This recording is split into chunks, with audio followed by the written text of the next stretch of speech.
Well, my name's Mike Webb and I work at the University of Worcester and I teach sociology and politics and media and some other subjects like that, but I've always been very interested in writing and referencing, which is why I'm doing this. Can you give me an example then of how to put a book in the list of references? Well, a book is very straightforward normally, which is they put the name of the author, surname first, then initial, or if there's more than one author, obviously put those, and then the year, and then you give the title of the book, and finally you end with the publisher, but because publishers have different offices around the world, you first put the place of publication first, and then the name of the publisher. So that's very straightforward. What about an article? An article is the same principle to start with. You know, you tell us who it's written by first of all, and then tell us the year of publication, and then tell us the title of the article. But then you need to tell us where to find it. So that's probably the name of the journal, and then the details of the journal, what volume was it, and what pages can I find that particular article on. And then if you happen to have looked at it on the web, then you need to tell us where exactly on the web it is. And what about a web page? Well, a web page, same principle again in principle, that you start off with details of the page itself, and that's very easy if by any chance somebody did actually write it and their name is there, so it's name and year and the title of the web page. But then you need to warn us that it's actually on the web, so you put something like online in brackets to tell us that what's coming up is details of where it is on the web. So then you get the web page, then you get the date of the page and the date you looked at it. But some web addresses are very long. Do students have to put the whole address in? They do, and the worst I ever found was one that was about 7 or 8 lines long. And the reason you have to do that is because you need to send us through to exactly the page you were looking at. It's no good just putting the web address of the organisation hosting the page. It needs to be absolutely imprecise. So, for instance, if there's an electronic version of your writing, we could click on it and it'd probably be a live link and go directly through to the page. What if you're trying to reference something that doesn't have an author? And that's quite common in web pages, but it can also be true for reports, for instance. They often don't have a named author.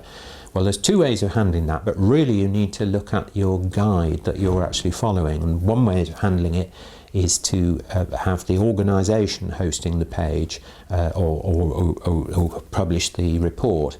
So it might be the name of a pressure group, like, say, Shelter, the campaign for the homeless.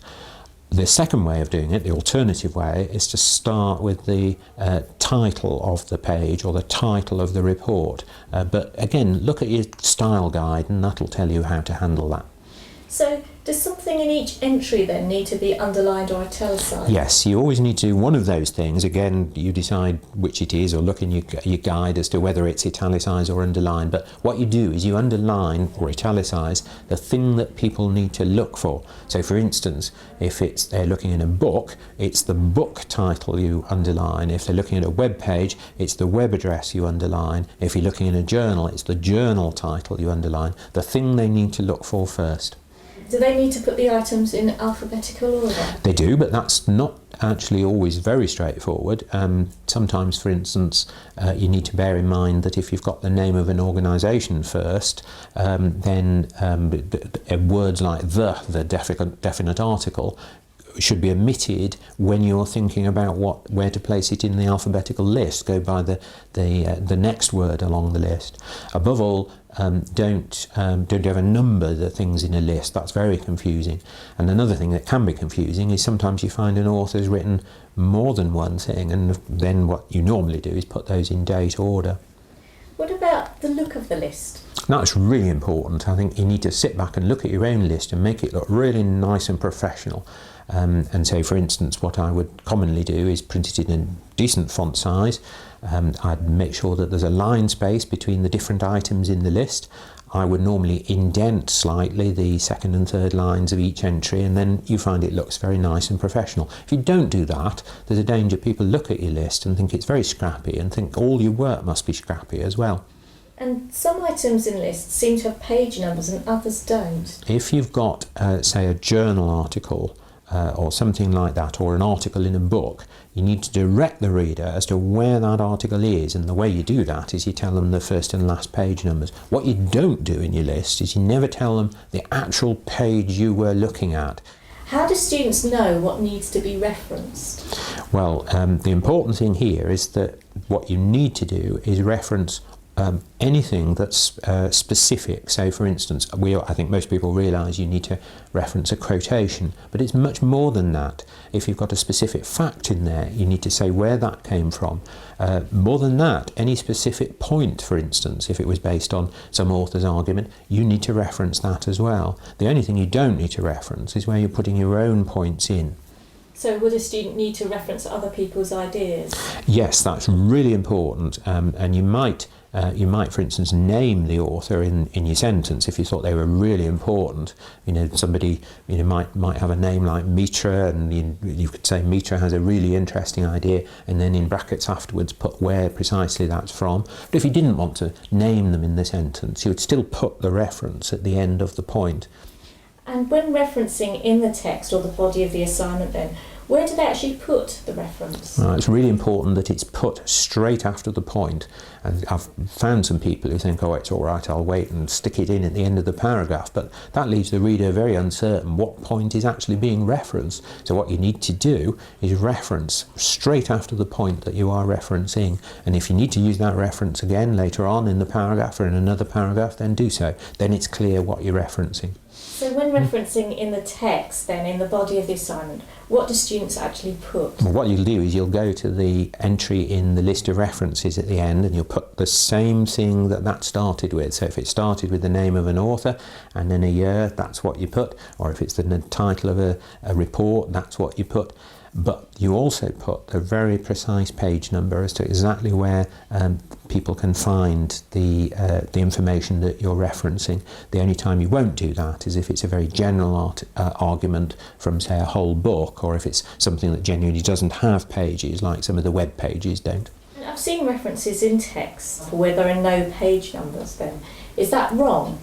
Well, there are different versions of the Harvard referencing system, and sometimes people are following a guide that says no, it's okay unless you have quotations, you don't need to give precise page numbers. But quite commonly in academic work, and this is my own view, it's really important to give very precise page numbers so that people could go to the point that you're talking about and find it immediately without a lot of searching. I've also seen websites referenced in the text by giving the web address.